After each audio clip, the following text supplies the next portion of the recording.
नमस्कार दोस्तों, स्वागत है हमारे YouTube चैनल में।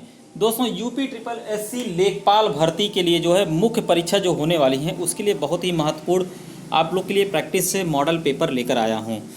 सबसे पहले दोस्तों, अगर वीडियो को लाइक ना किए हो तो वीडियो को लाइक ज़रूर करिएगा और चैनल पर नए तो चैनल को सब्सक्राइब जरूर कर लें दोस्तों, और ज़्यादा से ज़्यादा शेयर कर दीजिएगा।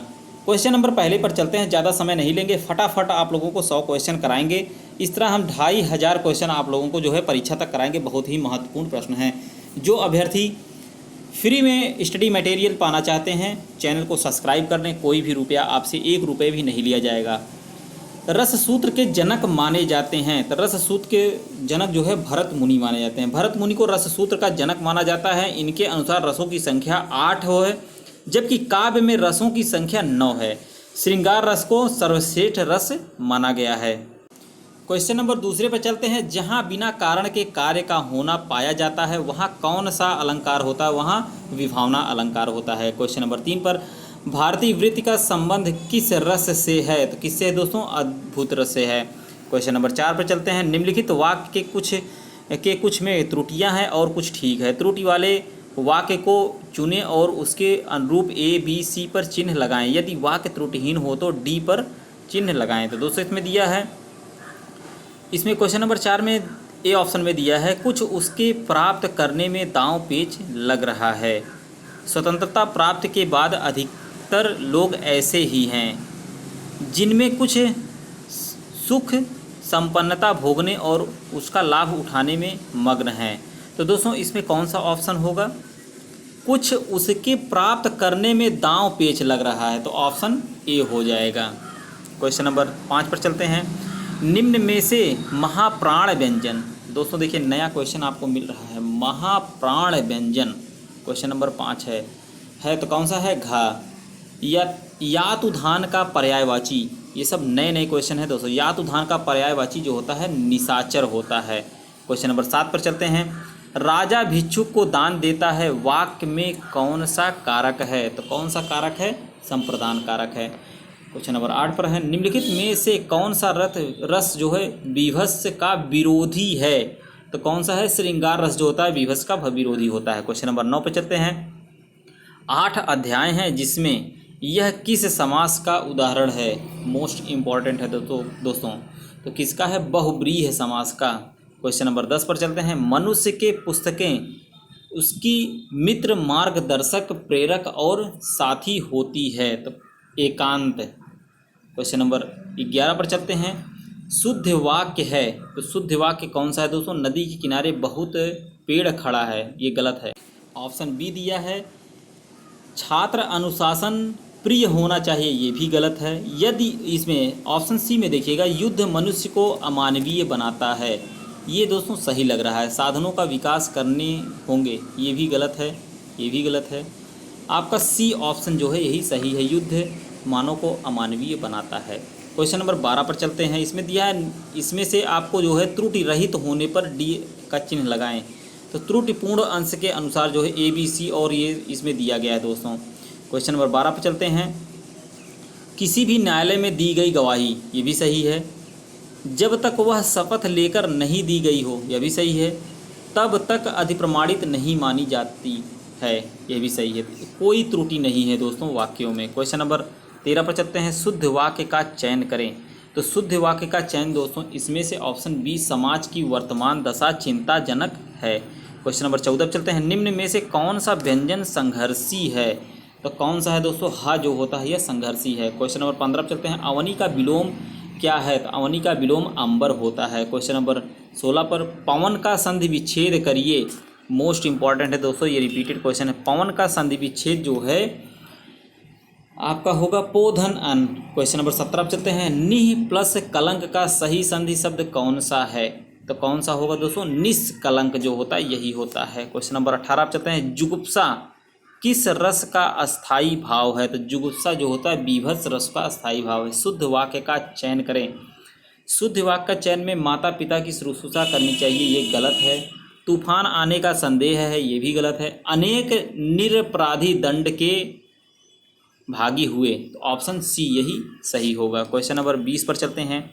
किस वर्ण का उच्चारण स्थान कंठ तालु से है? तो कौन सा है दोस्तों? कंठ और तालु से ए जो होता है कंठ और तालु दोनों से होता है। क्वेश्चन नंबर 21 चलते हैं। अब पढ़कर क्या होगा, इस वाक्य में कौन सी क्रिया है? इसमें दोस्तों पूर्वकालिक क्रिया है। क्वेश्चन नंबर 22 पर चलते हैं। कौटिल्य का विलोम शब्द पूछ रहा है, तो कौटिल्य का विलोम शब्द आर्जव होता है। क्वेश्चन नंबर 23 पर चलते हैं। सच्छास्त्र का उचित संधि विच्छेद निम्न में से कौन सा है? तो कौन सा है दोस्तों? सच्छास्त्र का सतधन शास्त्र यही होगा। क्वेश्चन नंबर 24 पर चलते हैं। रौद्र रस का अस्थाई भाव क्या है? तो रौद्र रस का अस्थाई भाव क्रोध होता है। क्वेश्चन नंबर 25 है हिंदी का दोस्तों लास्ट क्वेश्चन। हर सेक्शन से 25-25 क्वेश्चन आपके पूछे जाएंगे। टोटल 100 क्वेश्चन, 4 सेक्शन है, 25-25 के हिसाब से चलेगा। संरचना शब्द के लिए कौन सा पर्याय शब्द अनुचित है? तो कौन सा शब्द अनुचित है दोस्तों? उद्भावना जो होता है। अब भाग खा में चलते हैं, सामान्य ज्ञान। क्वेश्चन नंबर 26 पर चलते हैं। 26 में दिया है जलियांवाला बाग वाली घटना कहाँ से हुई थी? तो अमृतसर से हुई थी। क्वेश्चन नंबर 27 चलते हैं। भारत छोड़ो प्रस्ताव 1942 से अहिंसक जन संघर्ष का प्रारंभ बृहत्तम पैमाने पर हुआ। इस संघर्ष के लिए करो या मरो का मंत्र किसने दिया था? तो दोस्तों किसने दिया था? महात्मा गांधी ने ही दिया था। क्वेश्चन नंबर 28 पर चलते हैं। मोहम्मद गोरी विजित प्रदेशों की देखभाल के लिए निम्नलिखित में से किस विश्वसनीय जनरल को छोड़कर गया था? तो किसको छोड़कर गया था दोस्तों? कुतुबुद्दीन ऐबक को छोड़कर गया था। क्वेश्चन नंबर 29 पर चलते हैं। वह पुर्तगाली नौचालक कौन था जिसने केप ऑफ स्टोर्म्स को पार करने में सफलता प्राप्त की और इसका नया नाम केप ऑफ गुड होप रखा? तो किसने रखा था दोस्तों? वास्को डिगामा ने। ऐसे क्वेश्चन पूछते हैं, सिंपल क्वेश्चन रहेगा लेकिन घुमा के पूछेगा। क्वेश्चन नंबर 30 पर चलते हैं। हड़प्पा की सभ्यता किस युग की थी? तो किसकी थी दोस्तों? कांस्य युग की थी। क्वेश्चन नंबर 31 पर चलते हैं। निम्नलिखित विटामिन में से किसे धूप की विटामिन कहा जाता है? क्योंकि शरीर सूर्य के प्रकाश की उपस्थिति में इसे संश्लेषित करने में सक्षम होता है। कौन सा दोस्तों? Vitamin D. कहते नहीं विटामिन डी मिलता है सूर्य के प्रकाश में। अक्सर लोग धूप में बैठते हैं, कहते हैं विटामिन डी ले रहे हैं, फ्री में विटामिन डी ले रहे हैं। क्वेश्चन नंबर 32 पर चलते हैं। ट्रांस वसा के कारण निम्नलिखित में से किसमें वृद्धि होती है? तो ट्रांस वसा से शुगर का स्तर बढ़ता है। क्वेश्चन नंबर 33 चलते हैं। ऑस्कर पुरस्कार किसके द्वारा प्रदान किया जाता है? तो किसके द्वारा दोस्तों? National academy of motion picture arts and sciences द्वारा। क्वेश्चन नंबर 34 चलते हैं। वास्को डिगामा एक पुर्तगाली अन्वेषक ने वर्ष में भारत के समुद्र मार्ग की खोज की थी। कब की थी दोस्तों? तो यह 1498 में खोज की थी। राष्ट्रकूट वंश की स्थापना किसने की? क्वेश्चन नंबर 35 तो दंतिदुर्ग ने किया था। क्वेश्चन नंबर 36 चलते हैं। 36 में पूछ रहा है दोस्तों, संयुक्त राज्य अमेरिका ने किस वर्ष दूसरे विश्व युद्ध में प्रवेश किया था? तो 1941 में। ऑप्शन बी हो जाएगा। मौसम के दौरान रबी फसल की खेती की जाती है, तो कौन सी की जाती है दोस्तों? मौसम के दौरान सर्दी के मौसम के दौरान रबी की फसल की जाती है। भारत के निम्नलिखित राज्यों में से किसमें कॉफ़ी का उत्पादन सबसे अधिक होता है? तो दोस्तों किसमें सबसे अधिक होता है? कर्नाटक में। रेफ्रिजरेटर में सामान्यतः किस शीतलक का प्रयोग, मतलब जो कूलेंट होता है वो किसका प्रयोग करते हैं? तो फ्रेयान जो होता है उसी का प्रयोग किया जाता है। क्वेश्चन नंबर 40 पे हैं। किस देश में महिलाओं के लिए वर्ष 1918 में खेल स्टेडियम खोलने का निर्णय किया गया? तो कब किया गया दोस्तों? तो सऊदी अरब में किया गया। क्वेश्चन नंबर 41 पर चलते हैं। भारत की संसद द्वारा हिंदू विवाह अधिनियम कब लागू हुआ था? तो यह कब लागू हुआ था दोस्तों? 1955 में। निम्नलिखित में से कौन सा कथन सही है? तो कौन सा कथन सही है? भारत के राष्ट्रपति द्वारा राज्य के राज्यपाल की नियुक्ति की जाती है। Option C. क्वेश्चन नंबर 43 चलते हैं। जीवमंडल आरक्षित क्षेत्रों की पहली परियोजना स्कीम कौन सी थी? मोस्ट इम्पॉर्टेंट है दोस्तों। क्वेश्चन नंबर 43 तो कौन सी है दोस्तों? नीलगिरी जीवमंडल आरक्षित क्षेत्र। क्वेश्चन नंबर 44 पर चलते हैं। दोस्तों वीडियो को शेयर करते रहिएगा, चैनल पर नए तो सब्सक्राइब जरूर कर लें दोस्तों, एक लाइक भी कर दीजिएगा। निम्नलिखित में से कौन सा विकल्प हिंद महासागर में दूसरा सबसे बड़ा द्वीप है? तो कौन सा है दोस्तों? श्रीलंका जो है सबसे बड़ा है। क्वेश्चन नंबर 45 चलते हैं। निम्नलिखित में से कौन सा विकल्प भारतीय प्रायद्वीप में पश्चिम की ओर बहने वाली दूसरी सबसे बड़ी नदी है? तो कौन सी है दोस्तों? तापी नदी जो होती है सबसे बड़ी नदी है। क्वेश्चन नंबर 46 कहते हैं निम्न विटामिनों पर विचार कीजिए। बहुत ही महत्वपूर्ण दिया है दोस्तों। तो इसमें जो विटामिन है, नियासिन भी तो विटामिन है, पायरिडॉक्सिन भी विटामिन, राइबोफ्लेविन विटामिन है, थायमिन भी विटामिन। तो यानी डी ऑप्शन होगा 1 2 3 4। क्वेश्चन नंबर 47 पर चलते हैं। 47वां क्वेश्चन पूछ रहा है हृदय व फेफड़े कैसे एक साथ कार्य करते हैं? दोस्तों कैसे करते हैं? फेफड़े रुधिर को ऑक्सीजन पहुंचाते हैं जिसे हृदय पूरे शरीर को भेजता है। क्वेश्चन नंबर 48 पर चलते हैं दोस्तों। इसमें पूछ रहा है निम्नलिखित राज्यों में से कौन सा एक विधानसभा के लिए 2 महिला सदस्यों को मनोनीत कर सकता है? तो कौन करता है दोस्तों? जम्मू और कश्मीर। किसने घोषणा की थी कि 30 जून 1948 तक ब्रिटिश द्वारा भारत को स्वतंत्रता प्रदान कर दी जाएगी?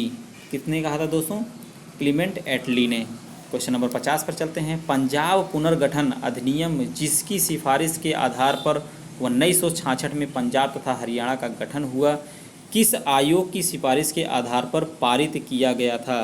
तो किस पे किया गया दोस्तों? शाह आयोग की सिफारिश पर। दोस्तों 25 क्वेश्चन जो है मैथ के हैं, आप लोग वो मैथ लगा सकते हैं और जो मोस्ट इम्पॉर्टेंट उसको मैं आप लोग को बता रहा हूँ। क्वेश्चन नंबर 76 पर चलते हैं। भाग घ में चलते हैं। निम्नलिखित में से लघु समाज की विशेषता कौन सी है?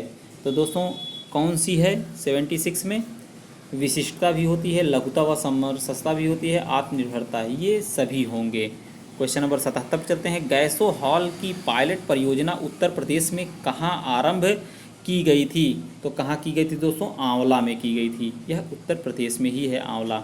आंवला विधानसभा क्षेत्र भी है दोस्तों। क्वेश्चन नंबर 78 चलते हैं। उत्तर प्रदेश के किस जिले में सबसे कम वर्षा होती है? जिले की बात हो रही है। उत्तर प्रदेश के किस जिले में सबसे कम वर्षा होती है? तो दोस्तों कहाँ पर? मथुरा में सबसे कम होती है।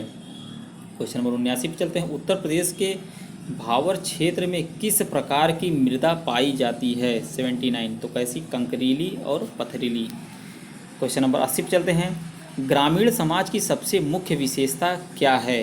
तो सबसे मुख्य विशेषता जो होती है वह कृषक समाज होती है। क्वेश्चन नंबर 81 पर चलते हैं। ग्रामीण समाज में कौन से वर्ग की जनसंख्या सबसे अधिक है? तो किसकी है दोस्तों? कृषक की। स्वाभाविक है, ग्रामीण में कृषक ही ज़्यादा रहते हैं। ग्रामीण समाज में जातिगत चेतना में निम्नलिखित में से किसे चयनित किया है? तो किसे चयनित किया गया है? जातिगत वर्ग संघर्ष को। क्वेश्चन नंबर 83 पर चलते हैं। औद्योगिकरण और नगरीकरण की, निजी नहीं दोस्तों, नगरीकरण, औद्योगिकरण और नगरीकरण की प्रगति से ग्रामीण समाज की संकीर्ण भावनाओं में न्यूनता आई है। तो दोस्तों क्या आई है? ये दोस्तों होगा अस्पृश्यता की भावना, ये भी सही है। जातिगत भावना, यह भी सही है। और छोटे बड़े की भावना, ये भी सही है। ऑल होगा इसमें। क्वेश्चन नंबर 84 चलते हैं। निम्नलिखित में से कौन सा कारक पंचायत राज की असफलता से संबंधित है? तो कौन सा है दोस्तों? प्रभावशाली नेतृत्व का अभाव, ये भी सही है। अशिक्षा, ये भी सही है। जातिवाद और गुटबंदी, यह सब असफलता से संबंधित है, यानी उपर्युक्त ऑप्शन इसका सही होगा। Question number 50। निम्नलिखित में से कौन सा कार्य आर्थिक सुधार की दृष्टि से स्थानीय पंचायतों द्वारा संपन्न कराया जाता है? तो वह कौन सा होता है दोस्तों? कृषि सुधार, ये भी सही है। पशु नस्ल सुधार, ये भी सही है। ग्रामोद्योग सुधार, ये भी सही है। सभी आल होंगे। क्वेश्चन नंबर 86 चलते हैं। समाज स्वयं एक संघ है, एक संगठन है, औपचारिक संबंधों का योग है जिसमें सहयोगी व्यक्ति परस्पर संबंध है। यह कथन इनमें से किस वैज्ञानिक का है? तो यह दोस्तों है गिडिंग्स का है, गिडिंग्स का। Question number 57। निम्न में से प्रदेश का कौन सा जनपद उत्तराखंड, हरियाणा और हिमाचल प्रदेश के साथ सीमा बनाता है? तो यह कौन सा है दोस्तों? यह सहारनपुर है। उत्तर प्रदेश में प्राथमिक शिक्षा के लिए स्कूल चलो अभियान शुरू किया गया था। तो यह कब शुरू हुआ था दोस्तों? सन 2001 में हुआ था। क्वेश्चन नंबर 89 चलते हैं। लेखपाल के कागजात पर हस्ताक्षर होते हैं।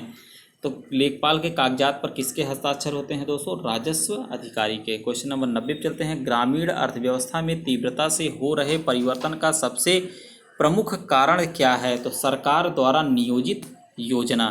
क्वेश्चन नंबर 91 चलते हैं। निम्नलिखित में से कौन सा भूमि सुधार है? भूमि सुधार की बात हो रही है। तो इसमें दोस्तों 91 का क्या होगा भूमि सुधार में?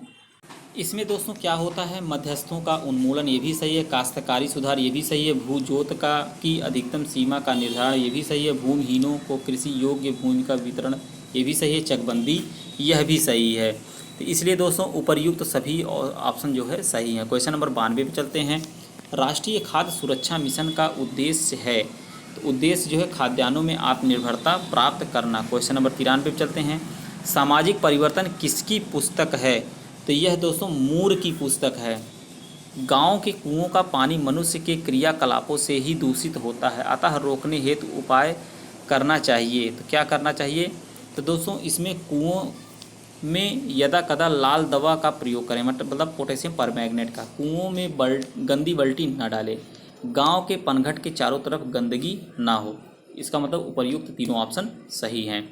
95 पे चलते हैं। राष्ट्रीय एकता हेतु शिक्षा के उद्देश्य हैं, तो कौन से उद्देश्य हैं दोस्तों, सभी बालकों को देश के विभिन्न पहलुओं का ज्ञान कराया जाए ये भी सही है, बालकों को स्वतंत्रता प्राप्ति के संबंध में प्रमुख घटनाओं का ज्ञान कराया जाए ये भी सही है, देश की विभिन्न जातियों तथा संप्रदायों में राष्ट्रीय एकता को विकसित करने वाली पढ़ाई लिखाई का भी विशेष बल दिया जाए। इसका मतलब ऑप्शन डी होगा, सभी सही हैं। गांव में रसोई घरों में प्रयुक्त परंपरागत चूल्हों में ईंधन में उत्पन्न ऊष्मा का भाग बेकार चला जाता है, तो कितना जाता है, लगभग दोस्तों 70% जो है उसमें बाहर निकल जाती है, लगभग बेकार जाता है। क्वेश्चन नंबर 97 पे चलते हैं।